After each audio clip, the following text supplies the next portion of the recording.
Hi, I'm Karen Ross, Secretary of the California Department of Food and Agriculture.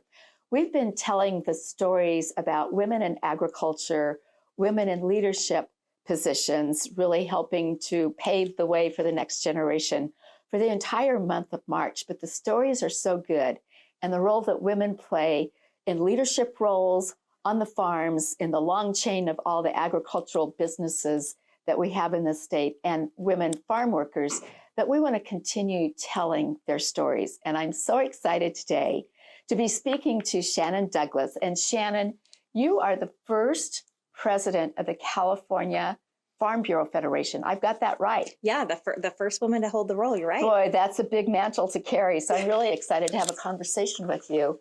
And I think it's really important for us to first know about you as Shannon, first generation in farming. Tell me about your journey. Oh, I'm glad to. So I had a bit of a non-traditional journey into agriculture. I was raised in kind of a rural lifestyle family. So we had a couple acres and horses, and my family had kind of an ag-related business, but not super tied into it.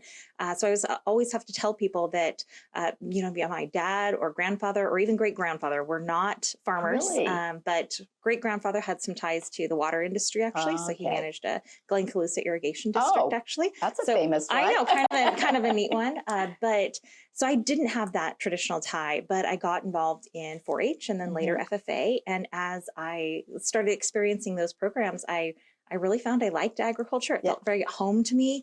And I ended up pursuing that in college for my education and met my husband, and it just kind of grew from there. But I really was, a 4-H kid who just kind of a 4-H project gone wild. A 4-H project, long-term 4-H project. But that's the cool thing about 4-H. So obviously you've been in boardrooms and you've done all kinds of things. You started your own business, let alone being farming with your husband. But it's kind of always been a male-dominated sector. And I always tell everybody we get strong women because of strong dads. And every mentor I've had has been a man. So tell me about what you see that helped you. Like, how did you get the leg up to be able to do all that you've already accomplished? Yeah. That's such a good question. And it's interesting because I think in some ways coming in very naive, because I came from outside of the industry, I didn't know better, right? I didn't know that this was typically more of a male dominated role. And it's amazing to see those things, of course, change over time, but no one ever told me I couldn't. And so I kept doing it. And there were wonderful men and women, of course, too, encouraged me to, hey, have you thought about doing this? You should do this. And you just kept doing it and got to do more over time. And frankly, just nobody told me I couldn't. And so we kept doing it. Yeah. So tell me about, it's not like you decide one day I want to be in Farm Bureau and I want to be the first female president of Farm Bureau. But it is a journey. It's a long-term commitment because it's a very strong grassroots organization. I'd love to hear more about your Farm Bureau journey to get to this position today. Absolutely. It's interesting. And I didn't know Farm Bureau really growing up because I've had people say before, they'll make reference to, well, it's not your daddy's Farm Bureau. And I'm like, well, it's not my dad's Farm Bureau because he wasn't in Farm Bureau. But it's very relevant in that I just wasn't exposed until I was in college. And so in college, I was actually able to get involved in a local ballot measure where Farm Bureau was very involved in saying, hey, this is going to be a problem about GMOs in Butte County. I remember that a long time Yes. ago. And it was really interesting because I was involved in a lot of student clubs. And so I'd gotten a chance to do some speaking and sharing ag story kind of work, just very, organically, frankly, is how it happened. And so I got to be part of the campaign. I was knocking on people's doors and talking to them about what this would mean for farms in the county. And it was a pretty close race, but we spent a lot of time doing it. And I remember at the end thinking, wow, we did it. We won.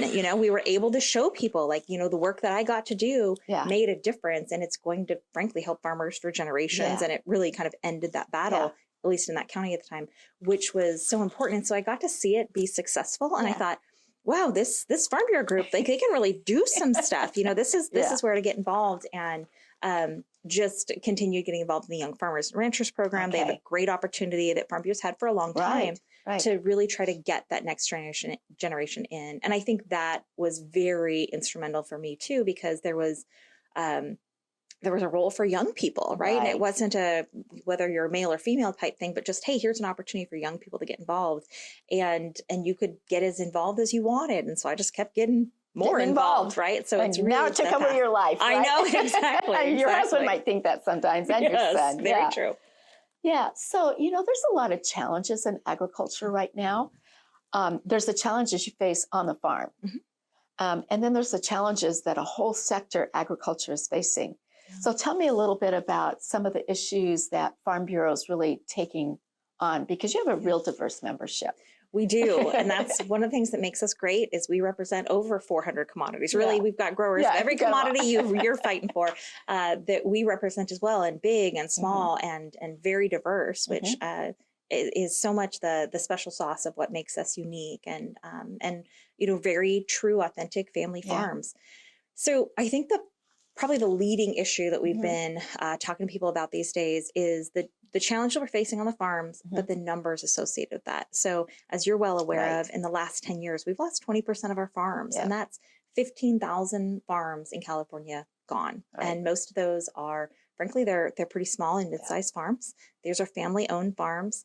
The very farms that I think the constituents of California actually really want to keep around, but unfortunately, the regulatory environment that we're in makes it really tough for a small farmer. And I think it's interesting for people to think about what that really means, because there are certainly some things we want to do to improve things. And there's regulation. I mean, there's a lot of work you guys do that's important to keep food safe, et cetera.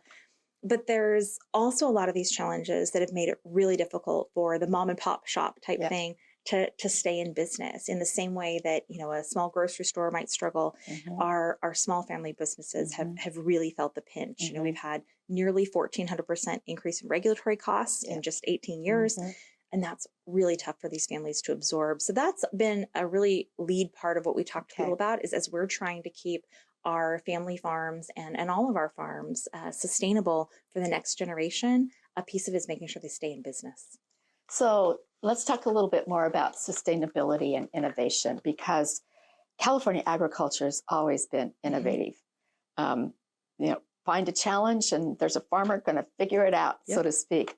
But sustainability, what does that mean for you on your farm? But also when we talk about sustainability, is about being there because of what we've built from the past and what we want to have go forward. And it's not as easy as it sounds, but it sure sounds good. Oh, yes. It's a great word, right? But bringing that to life, I think, really becomes the challenge. And I think there's two parts. And much like we talked about the family business part, you've got to figure a way for your business, because as much as we love farming as a lifestyle, it also has to be a business to make this work.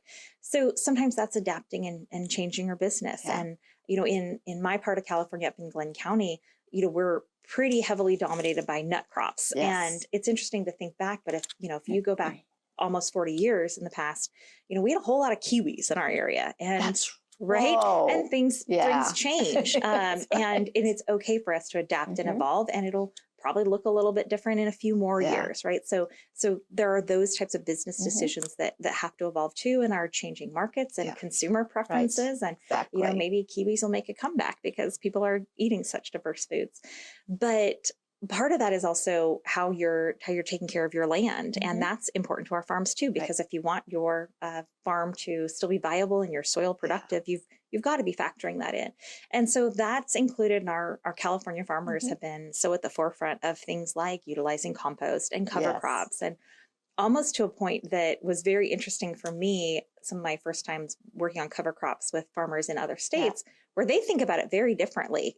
They talk about they can get an economic yield so quickly. And I couldn't understand how it was quickly, because they're harvesting those crops. So for us, that's a winter crop. I was like, well, we kind of are doing that. The way we consider these things is a little bit different, where, I think of a cover crop as far as utilizing that in a field that's growing something else at that same time often. But it certainly can be a winter cover crop too. But I think it includes all of those aspects. And what I think becomes especially interesting is that the way a lot of our farmers in California look at it is much less tied to a label and more to like, there are certainly people who are looking at different types of farming and the labels, but for most of our farmers, they're really looking at what can I do that's the best for my farm? And that might be inclusion of cover crops. Maybe that's some low-till practices.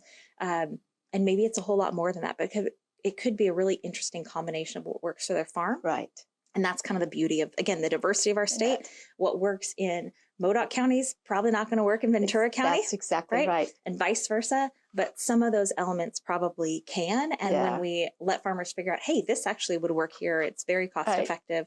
Let's do this. I think we can really make some great improvements. Yeah, I love all that, and we could talk about this for a couple hours. But I'm reminded of a quote from Dr. Jeff DeLotte, who chairs our scientific advisory panel for the Environmental Farming Act. He made a presentation to the state board earlier this year and started with, if you've seen one farm, you've seen one farm. There is no cookie cutter approach to any of this, for all the reasons you just cited and more. And so being able to serve that broad diversity. But the one thing I know about farmers, I don't know of any farmer that doesn't constantly think about not just the next harvest and the next year, they're thinking about the next generation. That kind of long-term thinking, I think, is not appreciated enough in our society today. So I really like some of the things you're talking about. So farming, family, and leadership. Yeah. You have family. Yes. You have a farm. Yep. And now you're in leadership. And your leadership is a full-time position. How do you balance all this? Talk to me a little bit about that. Well, I think you'll probably appreciate this from a California leadership type perspective. Is I had someone tell me one time that it's not like when you're riding a bicycle. You aren't perfectly straight the whole time. It means you have to wiggle a little, right? You have to wiggle one side or the other. And I think that's what balance ends up being, is that sometimes you've leaned a little one way. Yes. Sometimes you've leaned a little the other way, but you're as a whole, because it's not easy to have things balanced. And I'm really fortunate that in agriculture, it is a very family-friendly industry. Yeah. And so part of the work we get to do in agriculture is with our family. So it's with my husband and with my son. Yeah. And, our hobbies kind of roll over into those things too. Yeah. And I'm fortunate that our world gets to just be very family-friendly. But, there are times that I get to go to my son's swim meet and be a swim mom and really have that hat. Mom. Yes. And get to have that focus. But I do think it's realizing we're going to have to lean a little one way and a little the other, and just being very present on where you're at, and doing the absolute best you can overall. But I do think the balance is a real challenge. So, and I don't think I keep it perfectly balanced, but my husband probably agree that it's not always well balanced. But we certainly do the best we can. How old is your son now? He is 13, almost 14. Gosh. Yes. Do you remember, I think I was coming back from doing a Rose Bowl parade, California Grown certification. At the airport. And you were on the plane with your son. And honestly, I think he was only about that high. Yeah. Oh, how does time go by so fast? It does. And it's, but that's the beauty, right? Yep. Is you just incorporate that as life. And when he was really little, he went to farmers markets when he was about 2 weeks old. And it was fun. Exactly. That's just what he knew. So, he didn't know we were working. It was fine. Exactly. So speaking of your son, let's look to the future. Yeah. I'm excited about how many women are playing much more visible roles than they used to. I always tell people, women have always been part of agriculture, but they always they were the farmer's wife. But guess what? When those loan papers had to be signed, her name was on it too, But women, I think there's more opportunities because people have gone before us. Maybe at my age, fewer women at my age than at the age of some of the women today. I'd love to hear, what kind of advice would you like to give women? Yeah, I really like to tell people, first, I like to share with people that there's a place for you in agriculture, right? Definitely. And I really like to share that when I get to talk to the FFA kids. I know. It's so fun. And really sharing them. And I usually tell them, I share, hey, here's my story. I actually will have them raise their hands. How many of you are from family farms? And that's wonderful. And I want every one of those kids that's from a family farm to stay in agriculture. Awesome. But even if you're not, we've got a place for you. And there are so many different opportunities in ag, and that can look like, are you more interested in research? Are you very interested in, sustainable practices and working on more of those? Do you want to be on the farm? Do you want to, there's just layers and layers of opportunity, but also to be willing to try something new and explore. And there are a lot of things that I think that certainly have changed, overall in the world. I always think back to my mother actually wanted to go into a career in firefighting and was not able to because of being a woman at that time, right? And so her way to fight that system was she actually became a volunteer because they couldn't prevent her from volunteering, and so she did that for a number of years. But so thankfully we don't have those types of blockades. But I just tell people really look at the opportunities that you have, and they are diverse. And also know, just because you go out for one thing and you thought it was going to go this direction doesn't mean you don't get to pivot and try something else. I certainly, when I was in senior in high school, didn't anticipate I'd be president of California Farm Bureau, right? So there's, I think that's important for people to know too, is just keep your options open and know that really, I believe the world of our ag industry is really their oyster.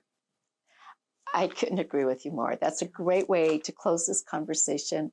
I really appreciate you being here today and sharing your story. I think it's an important one for many young women and men to hear, especially your tips for the future. So I want to thank you all for taking a few minutes today to meet Shannon Douglas, who is a great leader for California agriculture, and to let you know that we intend to keep telling the stories about all the people in agriculture, because at the end of the day, it is about the people, which is, everybody says, what's your favorite part about your job? And I said, it's the people and meeting the young people, because I want them to be inspired. I want them to be excited about an impactful career happens in agriculture. Food brings people around the table. So we're going to keep telling the stories. The United Nations has declared 2026 the year of the women farmers. And so that's going to be an exciting opportunity for all of us too. So on behalf of Shannon Douglas and myself, thanks for joining today. And we'll see you in the next story about women in agriculture. Thank you.